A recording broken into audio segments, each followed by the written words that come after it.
Good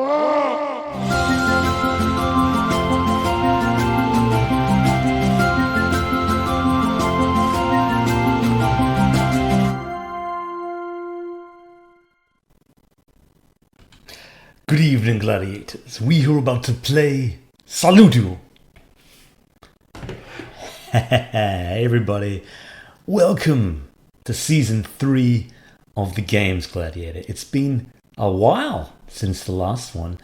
For those who are unaware of what the Games Gladiator is, it's basically me, usually late at night, often in my dressing gown, talking games and playing through some classic games of the past and some classic games of the present. I try to do one of these roughly every week or so, so join me for Season 3. We're going to have a bit of fun. The format will be exactly the same, just me firing up a game, playing through the beginning levels, often with no idea about what I'm doing. Don't expect elite gameplay here, but we're going to have a lot of fun in the process. And tonight, the very first game we're trying out for Season 3 is Doom Eternal from id Software, and this is a phenomenal game. This came out earlier this year, and it is just an adrenaline-pumping thrill ride.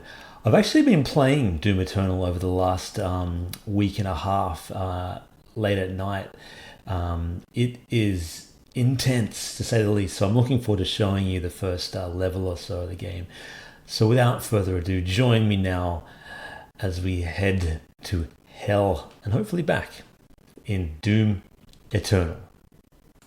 All right, here we are, Doom Eternal, presented by Bethesda of Skyrim fame, and of course made by id Software, who've been around a very long time, and I'm going to regale you with some stories about these guys throughout the course of the game. All right, so campaign. I'm going to do a new slot because, as you can see in Game Slot 1, I'm actually all the way up to the Fortress of Doom, which I think is the it's the 5th level of the game, so I'm nearly halfway through the game. Okay, there are 5 difficulty levels and 1 special mode in this game. Don't let anyone tell you otherwise. I'm Too Young to Die is actually pretty challenging, unless you're really good at these games. I was looking up some reviews of this game, and a lot of people are saying I'm Too Young to Die is actually not a bad setting. That's what we're going on. This game is pretty hard. It's fast and frenetic and just full on. And, you know, I'm just kind of in awe of anyone playing on difficulty levels higher than that. All right, here we go. Hell on Earth. Against all the evil that hell can conjure, all the wickedness that mankind can produce, we will send unto them only you. Rip and tear until it is This is a little throwback to Doom 2016, which of course is set on Mars, and the planet's been ruined. We fly past the asteroid belt and then take a quick left, and then all of a sudden we're at Earth, where the next battleground is, of course. And the moon has been blown up.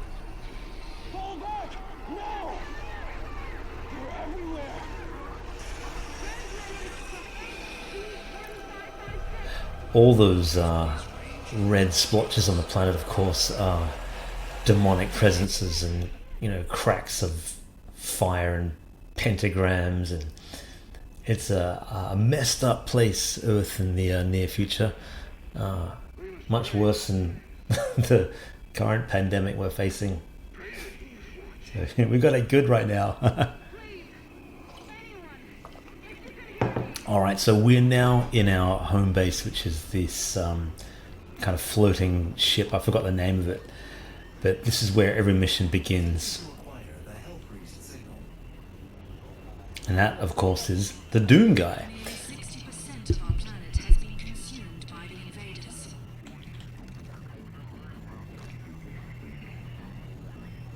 We have the Hell Priest signal locked in. The target is marked, but the signal will not hold for long. The graphics in this game are awesome.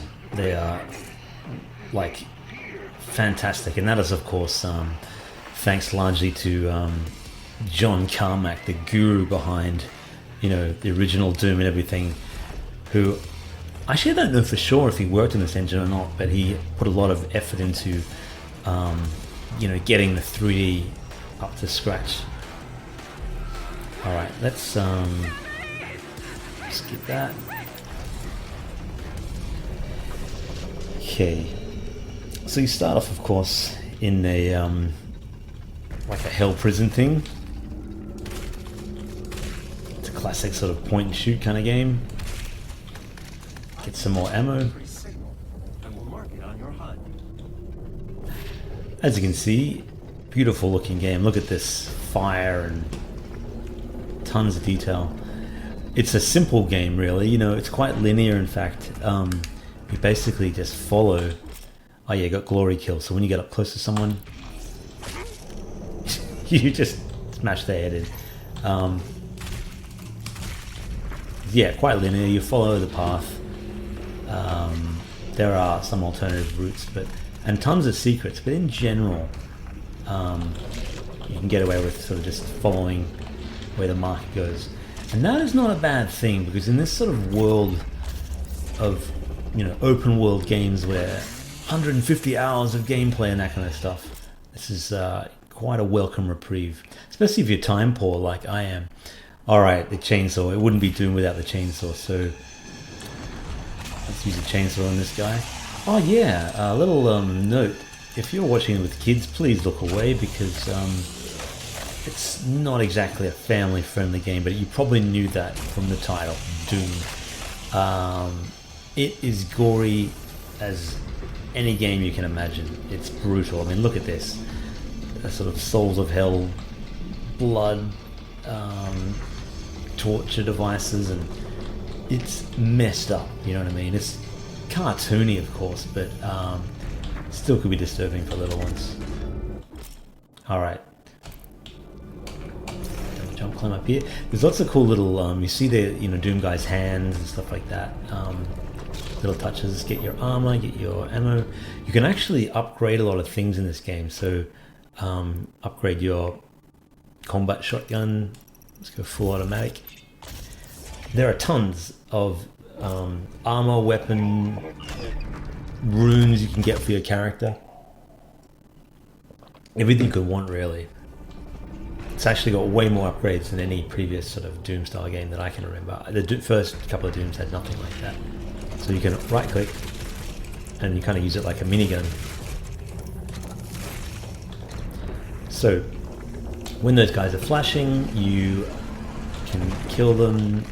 The glory kills get you health back, and the chainsaw kills get you extra ammo. When I first saw this guy up here, see this? I thought, oh, another Doom Marine. Is he on my side? Because you actually see them. There you go. You see them fighting against the imps and the hellspawn kind of creatures, but they are, of course, possessed and demonic themselves, and they won't be doing you any favors other than to grant you ammo and stuff. So there are a lot of sort of arena points that you have to get through before the next gate opens during this game.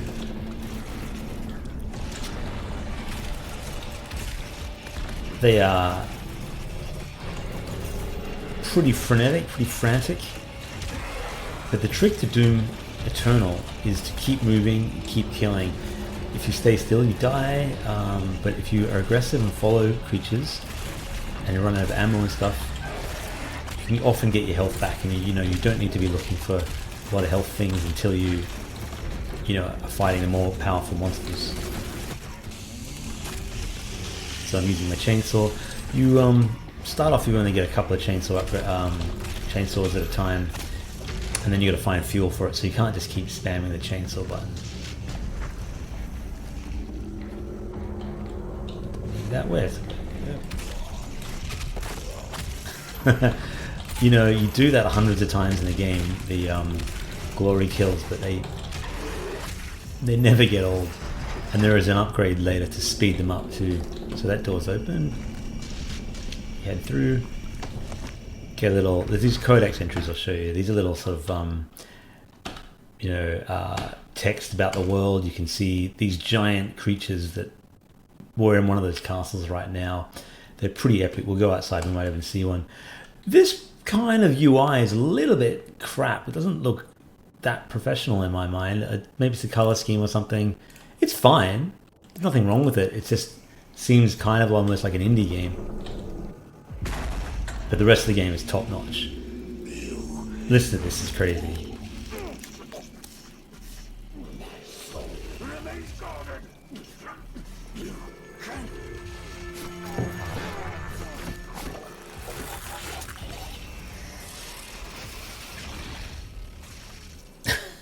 So that is so over the top. It's crazy. He is one of 3 hell priests that you have to take out before you fight the big sort of baddie. I've taken out the 2nd hell priest in my current main game. Right, now we're on Earth. Look at this. Some crazy big demon. You won't be fighting him. Maybe later you might, but look what's happened to our planet. This is a real extreme case of climate change.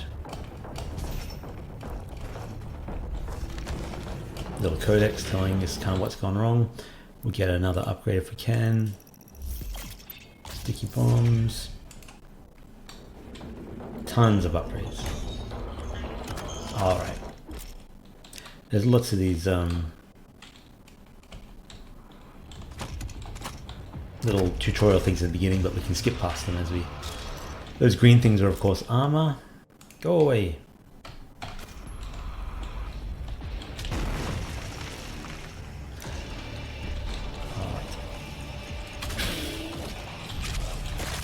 Oh. There are surprisingly a lot of animations for these guys. With various kind of whoa. Didn't want to go down there so quickly. And the music is something else. It's just full on this really intense kind of heavy metal and chanting, and it really gets your heart racing, especially in some of the more full-on levels where you just, it doesn't let up. It really doesn't. So Doom is a game that has been around since the late 90s, really. I don't remember when the first Doom was. It might have been 98, maybe 95. I know that I was at the end of my high school days when Doom came out. That's how old I am. And I remember having, my parents went away for the weekend and I had the house to myself, and Doom came out, and I just I bought like Cocoa Pops and chips and soda and so on, and just spent the whole weekend playing Doom. What a party animal. Alright, we don't have any damn ammo. We'll have to go get some. That's an Arachnotron. Let's get some ammo. These guys, like many of the bigger monsters, have weaknesses. Gotta aim for the... Okay. Aim for the weaknesses and then they become a lot easier. Get some ammo back. We end up with some quite powerful weapons as well.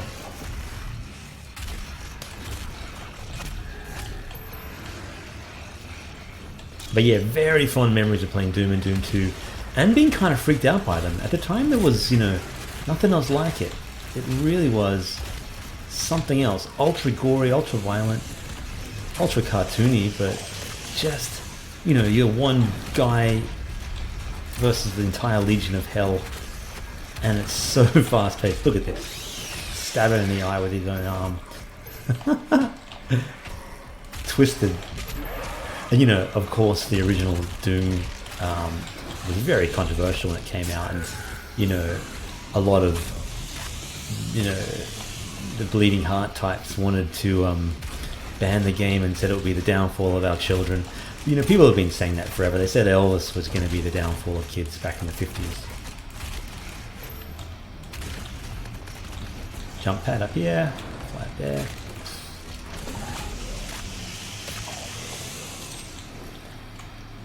There are some really cool weapons like the all the old favorites like the double barrel shotgun, the rocket launcher, plasma rifle. They're all here. It's just we probably won't be getting them in this session. Okay, that gate is open.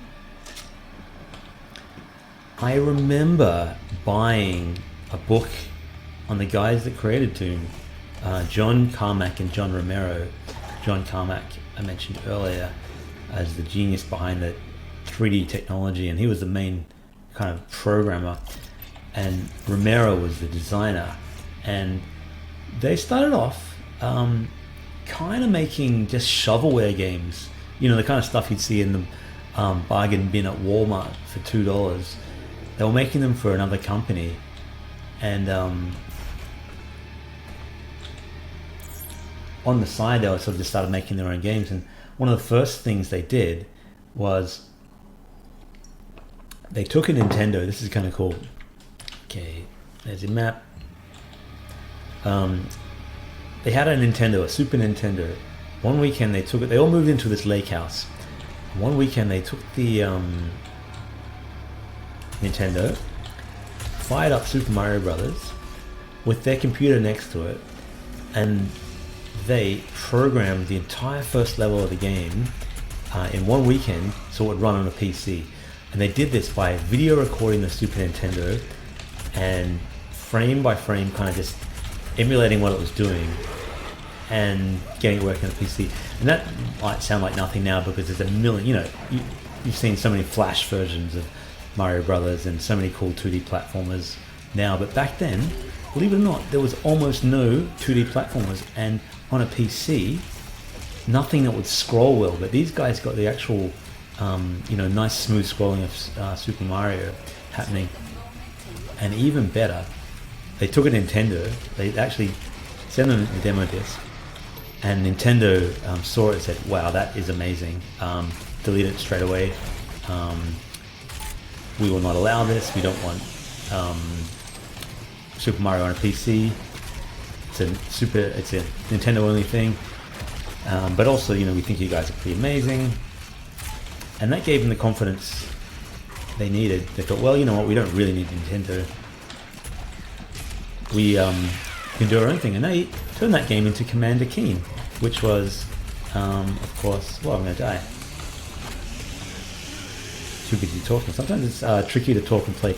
As you'll know when I do the Games Gladiator, often I get sidetracked and forget what I'm supposed to be doing. Well, the Doom is kind of an autopilot sort of game. You can just play it and have a bit of fun. But Commander Keen was their first sort of, you know, shareware style hit. And by shareware, what I mean by that is, you know, you get the first part of the game free, and then you pay a bit for the other episodes. Their breakthrough was a game called Wolfenstein, which was actually a 3D remake of a 2D game. And that was, for the time, again, revolutionary. It had really smooth scrolling 3D worlds that you could go through, and you fought Nazis, basically. Took down the Third Reich. And it had kind of crazy sci-fi elements to it, and, you know, mutant Hitler and that kind of stuff, which is pretty funny. The guy was particularly aggressive. But you couldn't look up or down. But that sold really well, and they started getting checks from it. And there's a story about John Carmack getting his first check in the mail, and, you know, that first check was so big he was able to go straight out and buy a Ferrari. So this is a wall climb. Use your hands, climb up and down the wall. You actually get a lot of verticality in this game. You learn a dash ability, and it allows you to kind of basically fly around the map pretty well, and you'd be surprised how mobile you get. Start off sort of, you know, you got your double jump and the wall climb, but once you add the dash, you're literally kind of traversing huge vertical areas, and gets kind of nuts. Off you go. Get our ammo. Ammo is always in short supply, but it's kind of cool. It keeps you moving.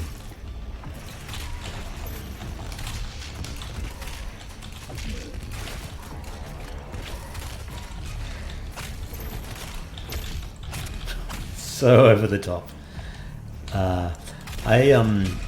And of course, yeah, Doom was next, and Doom was massive. Doom 2. Then they came up with Quake, and Quake was one of the first big kind of multiplayer, FPS games. Doom had multiplayer, and that was actually pretty cool. And this is going to show how old I am. You actually had to, you had to play with a network if you have one, or you could use a printer cable called a parallel port, and can put two computers side by side, plug them in. Oh, here's an Arachnotron to ruin my story. Let's shoot down the. Oh no! Get me some ammo.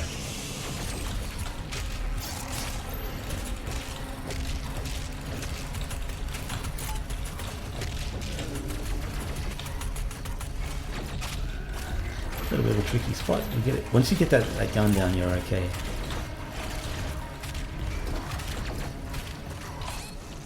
You're gonna run. No one health. Whoa. Just do a quick upgrade while we're here. Let's get micro missiles. Okay. Well, get off.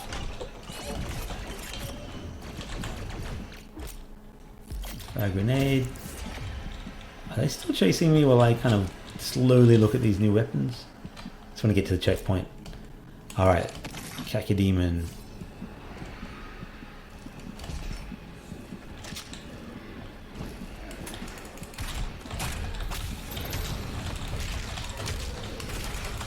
There you go, cacodemon.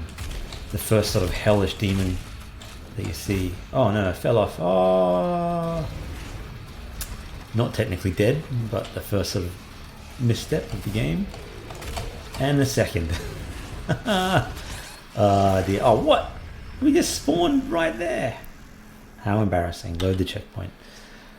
The Games Gladiator. You don't get high quality gameplay, but you get fun stories. That's part of the fun.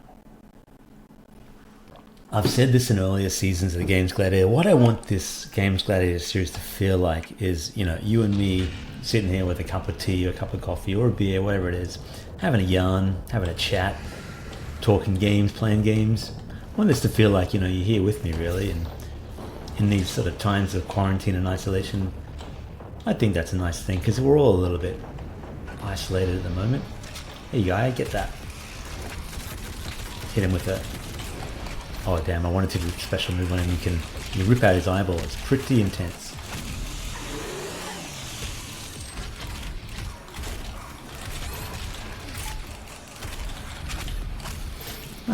Sometimes you wonder what is going on here. Usually the kind of games I play are RPGs and that kind of thing, but I do love a good first-person shooter if there's a good campaign mode. I haven't played a good one in a while. I'm trying to think of the last one I played. The Doom guys went on to make Quake, which I really loved, and Quake 4 was one of my favorites. It was a set in this sort of alien world, and the bad guys are called the Strogs, and it just had some really messed up sort of aliens experimenting on human kind of scenes, and you get strogified, and it's really cool, but really disturbing for the time. You need a better weapon. But once you take that off him, he's not so powerful.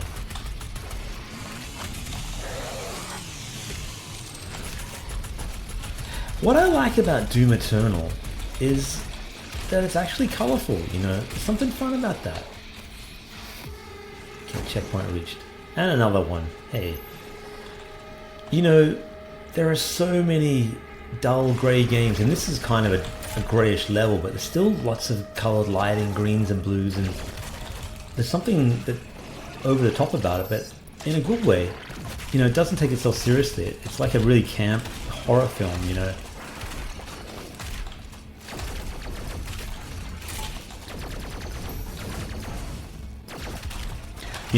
I played this through 4 levels, and I still find the Arachnotrons some of the hardest things to beat because they move sideways and they jump around a lot, and they really give me pain. And a lot of people kind of probably don't have much problem with them, but I find them pretty aggressive and intense.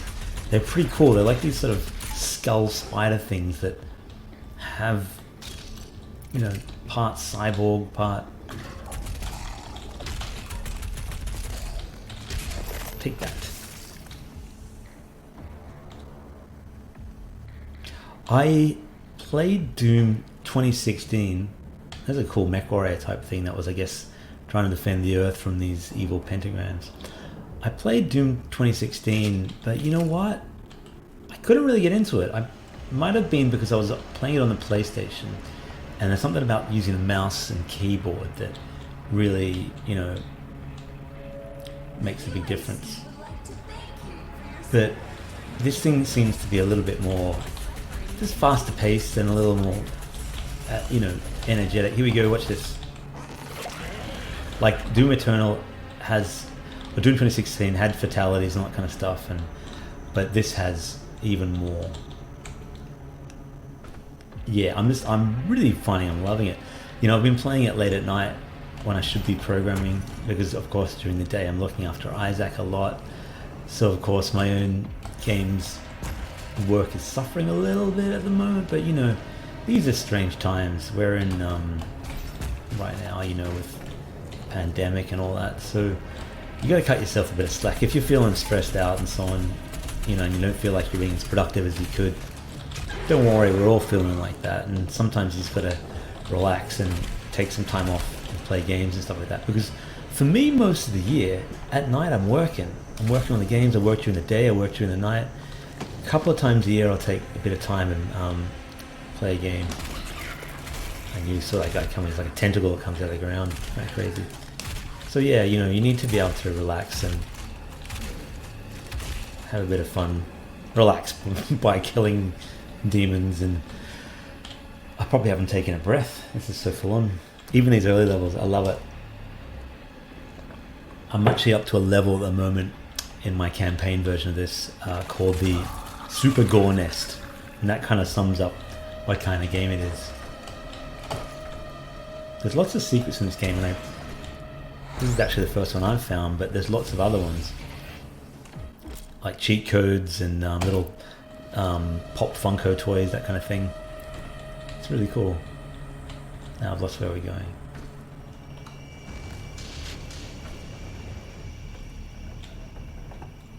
Ah, we went backwards. Oh, well, while I'm here, I get that suit of armor.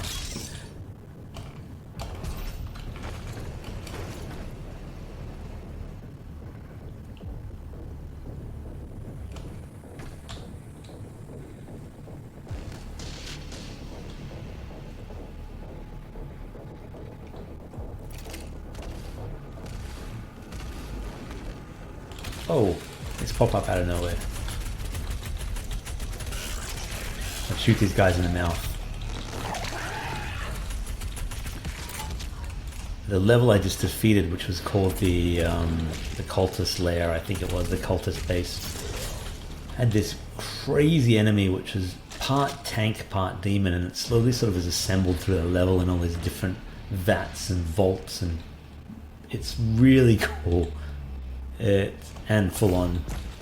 You know, I've been waxing superlatives about this game, but it does not disappoint. I highly recommend it. And you know, I might finish it, I might not. I kind of hope I do, because you've got to let yourself have a bit of fun and, you know, relax. Because after this, it'll be crazy for me. I've got, of course, working the games, and I have a little baby coming, as I mentioned in the This Too Shall Pass video. For those who don't know, a baby due in July. Exciting. And you know what that means, a lot of sleepless nights. And you know, can couple that with a toddler, we've got interesting times ahead. And then couple that with what's going on now, who knows, but we'll get through it. We always do, you know. And I hope you guys are doing alright, you know what I mean? This is probably really tough for you.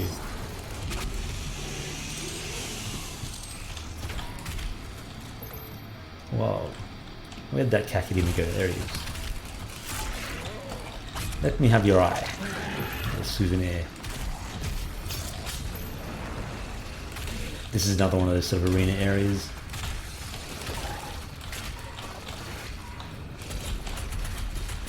I'm just so kind of like in awe and also just dumbstruck on how people can finish this game or even get far in this game on higher difficulty levels, because there's so much going on. I mean, there are people that can finish Dark Souls without getting hit, you know what I mean, so it kind of doesn't surprise me. Oh, I haven't seen that one before. Throws a grenade down his throat. Charm. So there's, you know, and there are people that can finish Mario Brothers blind, you know, literally blind people have been able to finish it just based on sound alone. So never underestimate the power of, you know, human stubbornness, really. And okay, well, no time for a break. How dare you? This is sort of propaganda. Things kind of quite Blade Runner-y.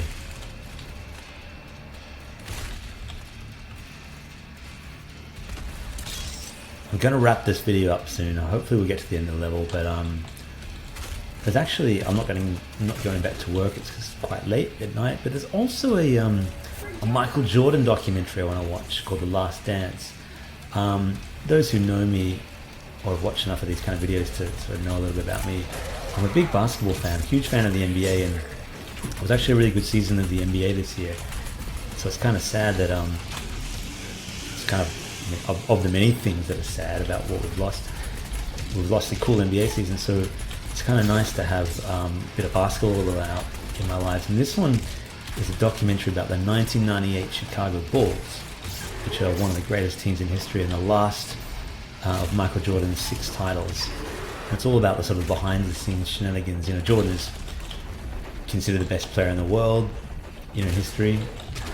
I personally am a LeBron James fan and a San Antonio Spurs fan, so there you go. But Jordan is, you know, you can make a case for him as being the greatest, and I won't argue that. He probably is.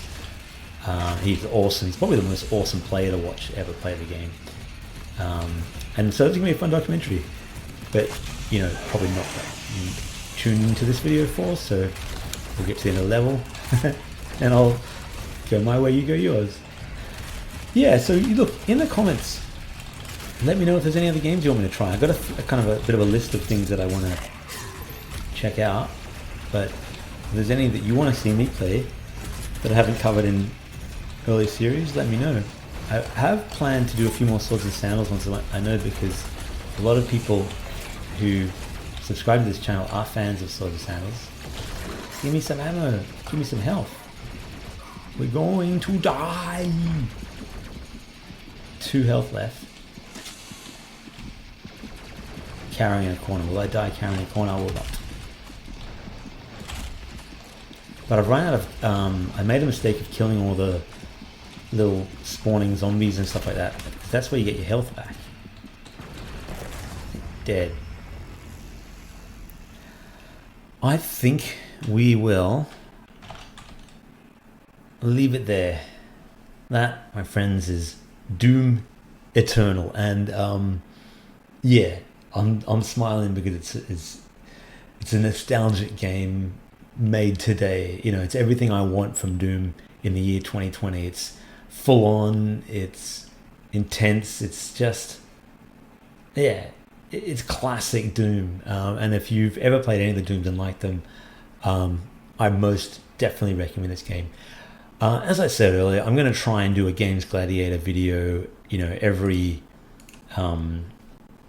week if I can, maybe on Sunday nights. If I get more time, I'll do more. It might be a little bit having a fit. It might be a little bit of time in between them, but we'll get through them. I usually do about 50 a season. It might take me a bit longer, but you know, these are a bit of fun. They are an escape from the grind of work, and it allows me to check out games, and hopefully allows you to check out some games that you may not have played before. So if you haven't seen any Games Gladiator videos in the past, let me know what you think in the comments. And tell your friends. I appreciate all the new subscriptions to the channel. Thank you. We're over 30,000 now and climbing. Pretty cool. I'll have more Swords and Sandals news for you soon as well on Crusader Redux, which I promise, working very hard on. I am getting it done. All right, my friends. Thanks for joining me on the Games Gladiator. Welcome to Season 3, and I'll see you again soon. Bye for now.